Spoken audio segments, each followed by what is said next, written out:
레위기 4장 6절 말씀,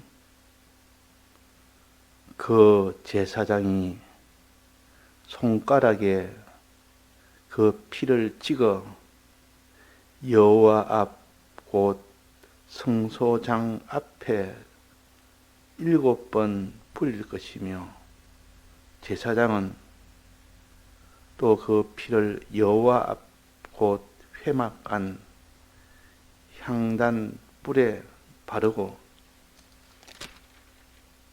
그 송아지의 피 전부를 회막문 앞 번제단 밑에 쏟을 것이며, 네.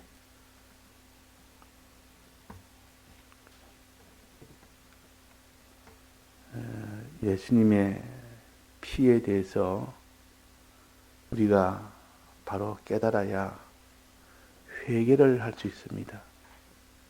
이 회개는 예수님의 보혈의 피공로로 인해서, 그 중에서도 사죄의 공로라는 이 피공로를 가지고 씻음을 받을 수 있지, 그 외에 다른 무엇으로도 이 죄를 씻을 수는 없습니다.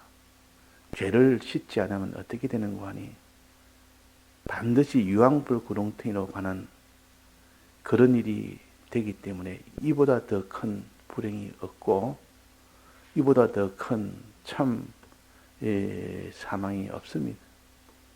그러니까 이 죄를 짓지 않은 것이 제일 좋으나, 모든 사람이 다 죄를 범하였음에 그랬으니까 이 죄를 없애는 길밖에 없습니다. 죄가 이미 들어와서 내가 죄를 지었으면 그 죄는 사함을 받아서 없애는 것이 유일한 그 최선이지, 지은 죄를 내버려 두면 그것이 영원한 사망을 받는데, 자, 사망을 좋아하는 사람이 있습니까? 그 사람의 심신의 기능이 영원한 유황불 속에 가는데, 이것을 면함을 받는 것이 죄의 사함입니다. 그러니까 우리가 죄를 짓지 아니해야 되고, 부득불 지었으면 사함을 받아야 됩니다. 그래서 죄 사함에 대한 성경 말씀은 모세를 통하여 하나님이 이 제사 제도를 발표를 하셨습니다. 이 제사 제도 중에서도 번제가 있고, 또 소제가 있고, 화목제가 있고, 또 마지막은 이제는 속죄제와 속건제가 있습니다. 속죄제와 속건제는 지은 죄에 대한 사함을 받는 것이요. 그러니까 이 레위기 4장 5장은 속죄제에 대한 이 기록입니다. 이 4장과 5장을 쭉 읽어보면, 이 속죄제는 우리의 죄를 사해 주시는구나. 우리의 죄를. 그래서 이 죄를 사하는 것은 우리가 많이 배웠지 않습니까? 신약에서, 특히 히브리서에서 어제 10장에서 배웠습니다. 그러나 구약에는 이 제사제도 중에서도 속죄제사는 어떻게 기록을 해서 우리에게 가르쳤는가 하는 것을 또 살펴서 여기에도 저기에도 다 맞아야 됩니다. 하나라도 맞지 않으면 잘못 깨달은 것이요. 또 여기서 없는 것은 저기에 더 충분하게 있고, 저기 없는 것은 여기에 더 충분하게 있기 때문에 성경을 전체를 다 알아야 온전한 깨달음이 됩니다. 그러니까 어제 우리 거기서 배운 데는, 히브리서 10장에서 배운 데는 핏부림을 받아 그랬습니다. 양심으로 깨닫게 되고 그랬습니다. 핏부림을 받아. 그게 핏부림에 대해서 나옵니다. 핏부림을 받는 것은 말씀을 들어서 자기 양심이 살아나서 이 죄를 깨닫는 겁니다. 죄를 깨달아야 자복을 할 수가 있기 때문에. 그래서 핏부리는 것은 죄를 깨닫는 것이라, 이 죄에 대한 이 피에 대한 말씀을 들어서 죄를 깨달아서 자복을 하는 그런 일을 가르치는데, 여기 오늘 봉독한 말씀은 피에 대해서 나옵니다. 자, 6절에 보면 뭐랬습니까? 제사장입니다. 이 제물을 가져온 사람이 아니고, 제물을 가져온 사람은 제물에게 먼저 안수를 하고, 죽이는 것은 제물을 가져온 사람이 죽입니다. 죽이는 제사장이 죽인 걸로 잘못 생각할 수 있는데, 반드시 제물을 가져온 사람이 죽여서 그 각을 뜬다 했습니다. 각을 뜨는 것은 머리 부분은 머리 부분대로 자르고, 다리는 다리대로 자르고, 몸통대로 잘라서, 또 몸통 안에서도 그 고기는 고기대로 각을 내고, 또 내장은 내장대로 또 각을 내고, 또 이렇게 다 분리하는 이 토막을 내는 이것을 가지고 각을 뜬다 그러는, 그것도 누가 하냐? 그것도 제물을 가져온 사람이 합니다. 제물 가져온 사람. 이 제사장이 하는 거 아니에요. 이 제물 가져온 사람이 한다 말이야. 그러니까 이 먼저 양을 잡고 나는데 피가 나옵니다. 피를 가지고 어떻게 하느냐, 여기에 기록해 놨습니다. 피를 가지고. 그 다음에 살을 가지고 어떻게 하느냐는 것을 그 뒤에 또 나옵니다. 그러니까 피를 가지고 하는 요 기록에 대해서 오늘 어떻게 했습니까? 피를 가지고 이제 주면 제사장이 그 피를 받아서 제물을 가져온 사람이 잡아서 죽여서 흘린 피를 그 제물 가져온 사람에게 제사장이 받습니다. 받아서 첫째는 손가락에 피를 찍습니다. 손가락에 피를 찍어서 그 다음에 여호와 성소장 앞에 7번 뿌릴 것이며, 이게 피 뿌립니다. 피를 가지고 손가락에 찍어서 피 뿌리고, 또 그 다음에 두 번째는 뭡니까? 제사장은 또 피를 여호와 앞 회막한 향단 뿔에 바르고, 또 세 번째 그 송아지 피 전부를 회막문 앞 번제단 밑에 쏟을 것이며, 피를 가지고 제사장이 하는 일 세 가지를 여기에 가르쳤습니다. 피는 보혈의 공로요. 이 피로 우리가 사함을 받는 것인데, 그래서 양을 잡아서 제일 중요한 것은 피요. 그 다음에 몸입니다. 피를 가지고 이렇게 하고, 몸은 가지고 이제는 태우는 일을 합니다. 그러니까 피는 요 세 가지 요 일을 하고, 몸은 태우는 일을 하는데 어떻게 태우냐는 것도 자세한 것도 그 뒤에 나옵니다. 그러니까 피와 그 살, 피와 살을 어떻게 처리하느냐, 이것이 속죄 제사의 가장 중심이요, 그 내용이 됩니다. 그러니까 이 제사장이 피를 받아서 세 가지 일을 한다 했습니다. 첫째는 손에 찍어서 뿌리고, 그 다음에는 손에 찍어서 바르고, 그 다음에 나머지 전부를 다 쏟는 겁니다. 그러니까 뿌리고 바르고 쏟는 거, 이 세 가지를 한다. 피를 가지고. 그러니까 그것을 7번 뿌린다는 것은 아주 소량입니다. 손가락에 찍어가는 것은 소량으로 이렇게 찍어서 그것을 뿌리는 겁니다. 한 번 찍어 한 번 툭 이렇게 뿌리면 그 피가 한 방울씩 그것이 튀지 않습니까? 그 성소장 앞에 그 피가 뿌려집니다. 또 그 다음에는 분향단 뿔에다가 내 뿔이 있는데, 뿔에다가 손가락에 피를 찍어서 바릅니다. 발라줍니다. 또 그 다음에 나머지는 번제단 밑에다가 다 쏟아버립니다. 다 쏟으면 나머지 싹 다 쏟습니다. 그러니까 이때는 전부가 다 쏟아지는 겁니다. 자, 이렇게 해서 죄사함을 피로 받는 죄사함이라. 그래서 피로 받는 죄사함. 그 다음에는 태우는 일을 하게 됩니다. 그거는 태우는 일로 죄사함이라. 자, 피로 죄사함 세 가지, 태우는 일 죄사함 두 가지가 있습니다. 어디 읽어보면 쭉 나옵니다. 태우는 것으로. 이 몸을 태우는 겁니다. 두 군데서 태우는데 한 군데는 번제단에서 태우고 또 한 군데는 진 바깥 재버리는 곳에서 태웁니다. 그러니까 이것도 다 영적 의미가 있기 때문에 이것을 다르게 두 군데서 태우고 피는 세 군데 뿌리는 겁니다. 세 군데 피를 갖다가 거기다가 다 이렇게 흘리는 겁니다. 자, 오늘 피에 대해서 말씀드리겠습니다. 피에 대해서 손가락으로 찍어서 그 양의 피를 어디다가 버립니까? 성소장 앞 여호 앞에서 그 성소 앞에 이렇게 뿌린단 말이에요. 7번 뿌리는 겁니다. 자, 뿌린다는 피 뿌림은 우리가 해석을 어제 배웠지 않습니까? 성경에 기록된 해석은 어떻게 해석이 됐습니까? 피를 뿌리는 것은 피 뿌려 양심으로 깨닫게 하고 그랬습니다.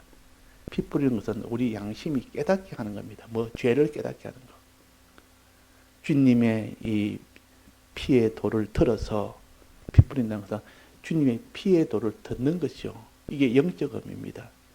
피의 도를 자꾸 들으면 양심이 살아나서 내가 이 죄가 있구나. 이게 내가 죄인이구나. 내가 이전에는 죄인인 줄 몰랐는데 피의 이 도를 자꾸 들으니까 죄가 새록새록 생각이 납니다. 이건 죄라구나 깨달아집니다. 이렇게 되어야 회개가 시작이 되는 겁니다.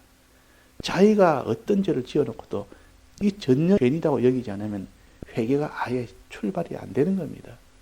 그래서 피 뿌림이 제일 먼저라. 피의 도를 듣는 것이 제일 먼저입니다. 피의 도를 자꾸 들으라. 이 말은 피 뿌리라. 너는 피를 내 성소장 앞에 자꾸 뿌리라. 이 말은 내 마음에 피의 도를 들으라. 이 말이에요.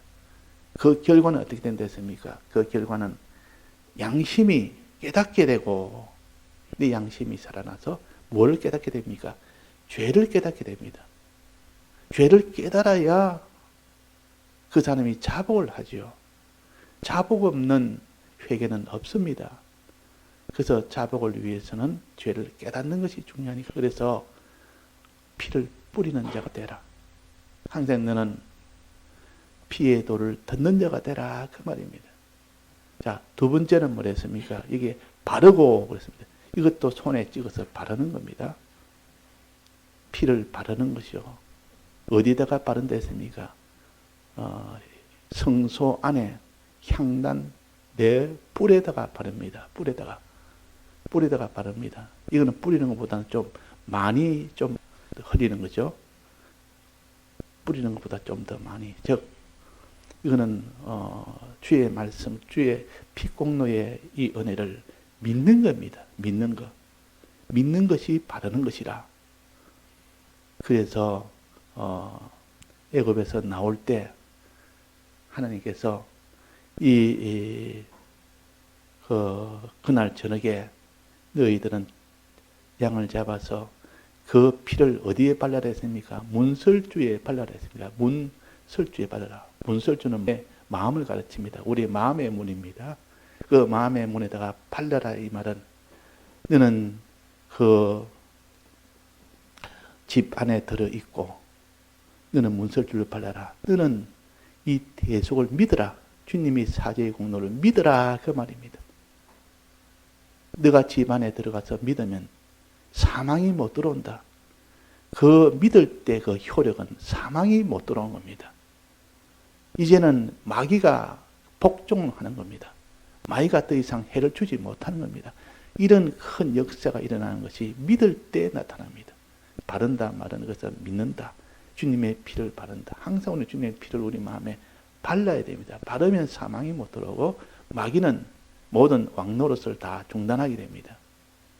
그러니까 우리가 주님의 대속의 말씀을 자꾸 들으면서 죄를 깨닫고 이제는 주님의 대속을 믿는 두 번째 단계는 믿는 것이요. 죄를 구하고 난 뒤에 믿어야 그 효력이 내게 오죠. 믿어야. 그래서 바르는 것은 믿는 것이다. 그 다음에 세 번째는 뭡니까? 세 번째는 나머지 모든 피를 그 번제단 밑에다가 쏟아버립니다. 이거는 뿌리는 것도 아니고 바르는 것도 아니고 몽땅 한 번 다 쏟아버리는 것은 단번에 다 쏟아버립니다. 나머지 전체를. 자, 이 피를 쏟는다는 것은 무엇이겠습니까? 영적 의미는 이제는 믿었으면 깨달았고 믿었고 자복하고 믿고 이제 그 다음에 어떻게 됩니까? 나와야 될 거 아닙니까? 행해야 될 거 아닙니까? 행하는 데는 반드시 자기 희생이 들어가야 행해집니다. 수없이 많은 이런 여러 가지 방해의사가 있어도 행하려고 그러면 이것도 드려야 되고 저것도 드려야 다 드려야 행해집니다. 홍해바다 앞에서는 다 드렸을 때 순종이 되어지지. 거기서 이 홍해바다에서 내가 아이고 나는 이 무서워서 안 되겠다 이러면 들어갈 수 없는데 거기서 싹 다 드렸습니다. 내 마음을 내 목숨을 드립니다 하고 드린 겁니다. 그래서 쏟는 것은 자기를 다 드리는 거. 다 쏟아버리는 거예요. 피를 쏟아라 이 말은 너는 죄에서 이제는 나와야 되는데 나오는 그 일에 다 드려라. 드려라 그 말입니다. 자, 우리가 이 제사제도나 구약에 있는 모든 규례를 볼 때 영적으로 해석이 안 되면, 즉 신약에 있는 도와 연결이 안 되면 해석이 안 되도록 되어 있습니다. 그러니까 열쇠는 신약에다 뒀고 그 모든 자물통은 구약에다 둔 겁니다. 그래서 이 자물통과 열쇠가 만나져야 바로 깨달을 수 있고 이걸 행할 수가 있지. 신약의 도를 영적 의미를 모른다면 행하지를 못합니다. 아무리 이거 지식으로 이거 환히 안다 해도 이 무엇을 의미하는지를 모른다면, 영적 의미를 모른다면 행할 수는 없습니다. 행하지 못하면 그는 구원이 안 된다 그 말입니다. 그래서 영적 의미가 얼마나 중요한지 모릅니다. 그래서 이 영적 의미를 알기 위해서 주예도 보고 또 말씀도 듣고 그래 합니다. 이 백목사님의 말씀은 이런 탁월한 그런 영적 의미를 가졌다는 것을 이거는 살펴본 사람은 압니다. 도무지 이걸 알 수 없는 이것을 어떻게 이걸 미리 다 깨달았는지 하나님이 그 영감을 줘서 이것을 안 사람은 항상 목사님이 어떻게 영적 의미를 깨달은지를 살펴보게 됩니다. 그래서 우리는 그 영적 의미를 목사님이 했기 때문에 무조건 믿는 것이 아니라 이것을 성경에 어떻게 근거로 했는가 하는 거, 이거 찾는 것은 우리가 해야 될 일이요.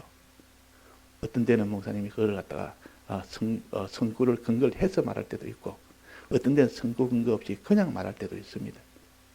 그냥 말할 때는 우리가 그걸 찾아야 됩니다. 찾아서 마지막 성구에다가 그 근거를 둬야만 자기가 최종 환난을 이길 수가 있지. 이 성구에 근거가 되지 않으면 그 확신을 못하는 겁니다. 아, 목사님 이렇게 깨달았겠다. 참 귀한, 참 좋은 깨달음이다. 이렇게만 여기지 마지막 환난을 통과한 데는 성경이 그랬는데 하고 들어가야만 이길 수 있는 것이지 목사님이 그랬는데 그래가는 마지막 환난은 못 이깁니다. 그래서 이 우리의 죄 사함은 첫째는 피로 인하여 죄 사함을 받고 두 번째는 살을 인하여 몸을 인하여 죄 사함을 받습니다. 어제도 우리가 두 단계라 그랬지 않습니까? 애굽에서 죄 사함 받는 거, 피로 죄 사함 받는 거. 또 그 다음에는 홍해바다에서 죄 사함 받는 거. 이거는 죄에서 나오는 글이요. 또 이거는 첫째는 애굽에서 죄 사함 받는 거. 이거는 마음으로 죄 사함이라 그랬고 홍해바다에는 나오는 몸으로 죄 사함이라 그랬습니다. 그러니까 이 몸을 갖다가 어떻게 하느냐? 몸은 태우는 거. 피는 흘리는 겁니다. 어떻게 흘리냐 했어요. 오늘 이 세 가지 배웠습니다. 세 가지 뿌리고 피를 뿌리고 바르고 쏟고 요 세 가지를 딱 붙들고 자기가 영적으로 생각하면 아 이렇게 회개해야 되겠구나. 내가 피를 뿌려야 되겠구나. 내가 피를 발라야 되겠구나. 내가 피를 쏟아야 되겠구나. 이렇게 자기가 생각을 해야만 이 레위기를 보면서 은혜가 되고 힘이 되는 겁니다. 그냥 이것만 가지고는 힘이 안 되는 겁니다. 그래서 뿌리라는 것은 뭐랬습니까? 그 성구에 히브리 10장에 기록해 놨지 않습니까? 뿌리는 것은 양심이 깨달아지고, 그래서 깨달아지고, 양심이 뭘 깨닫겠습니까? 지금 죄에 대해서 하는 거 아닙니까? 죄를 깨달아진단 말이에요. 뭐 할 때? 피를 뿌릴 때. 그럼 피 뿌리는 것은 결국은 이 피의 도를, 주님의 사죄의 도를 들을 때 그 말입니다. 사죄의 도를 자꾸 듣는 것이 피 뿌리는 것이요. 그러므로 인하여 양심이 살아나서 죄를 깨닫게 되는 겁니다. 그럴 때 자복이 되는 거 아닙니까? 이제는 죄를 깨달았으면 주님, 이제는 이걸 믿게 해주옵소서. 주님, 내가 믿습니다. 사해 주옵소서. 이렇게 나가야 될 거 아닙니까? 그러니까 바르는 것은, 피를 바른다는 것은 결국은 믿는 것이라 그 말이에요. 아무리 죄를 자복해도 내가 주님의 사죄의 공로를 믿을 때 효력이 나오는 겁니다. 어떻게 믿습니까? 주님, 내가 이런 죄를 지었으니 주님, 이 죄를 주님의 피에 구합니다. 사해 주옵소서. 사해 주옵소서. 주님의 피의 공로를 내가 믿습니다. 그런 말입니까? 주님, 내가 믿으니 사해 주옵소서. 그래서 분향단에다가 바른다고 말이에요. 분향단은 기도하는 거 아닙니까? 그러니까 믿는 것은 기도요. 결국 주님, 이 죄를 사해 주옵소서. 내가 믿으오니, 내가 주님의 피 공로를 사죄를 믿으오니 사해 주옵소서. 이렇게 하는 것이 분향단의 피를 바라는 겁니다. 자, 이렇게 우리에게 명백하게 하나의 형체를 가지고 이 제사에 관한 이 모든 도구를 가지고 그때 순서를 가지고 우리에게 가르쳐 주니까 오히려 신약에서 아는 것과 또 다르게 더 구체적으로 알 수가 있도록 가르치는 장점이 있습니다. 그러나 이 영적 의미로 깨닫는 데는 또 그만큼 또 힘이 들지만, 그러나 영적 의미를 깨닫고 나면 이 구약의 이 말씀은 다 눈에 보이는 것을 가지고 가르치기 때문에 더 확실하게 붙들 수가 있는 장점은 또 있다 그 말입니다. 그러니까 신약도 깨달아서 붙들고 이 구약도 깨달아서 붙들고 이 둘이 합쳐질 때 비로소 온전한 깨달음이 되고 온전한 능력이 되는 겁니다. 그래서 오늘은 요 피로 씻음 받는 것, 요 세 가지 뿌리고 바르고 쏟고 피의 도를 듣고 또 자기가 주님의 이 피를 믿고 그 다음에 주님의 피를 그대로 행하고 거기서 나오는 이 죄와 마귀 사면 나오는 것을 행하는 거 아닙니까? 나올 때는 쏟아야 되는 겁니다. 다 쏟지 않고는 나올 수 없습니다. 네, 내일은 오늘 저녁이나 내일은 살에 대해서 태우는 것에 대해서 이 죄 사함을 받는 것을 연속으로 계속 하겠습니다. 예, 다 같이 통성으로 기도하시다가 자유하시겠습니다.